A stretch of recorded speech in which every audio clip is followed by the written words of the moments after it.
கட்சிக்காக உழைக்கக்கூடிய வாய்ப்பு எனக்கு இந்த வயதில் தான் கிடைத்திருக்கிறது. ஆனால் என் கருவில் இருக்கக்கூடிய குழந்தை இப்போதே நம்முடைய அனைத்து இந்திய அண்ணா முன்னேற்ற கழகத்தை சேர்ந்திருக்கிறது.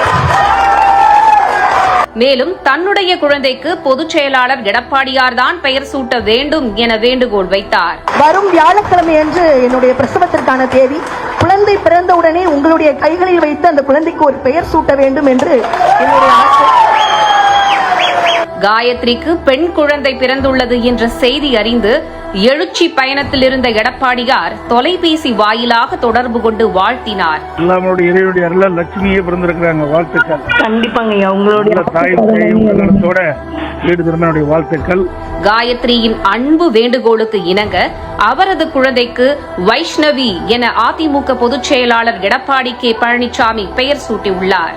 ஆனா என்ன சாமானிய மக்களோடு மக்களாக இருந்த எனக்கு இந்த பாக்கியம் கிடைச்சிருக்கு அப்படின்னா அது கண்டிப்பாக புரட்சி தலைவி அம்மாவினுடைய ஆசையும் புரட்சி தலைவர் எம்ஜிஆர் அவர்களுடைய ஆசையும் அப்படின்னு தான் நான் நினைக்கிறேன்.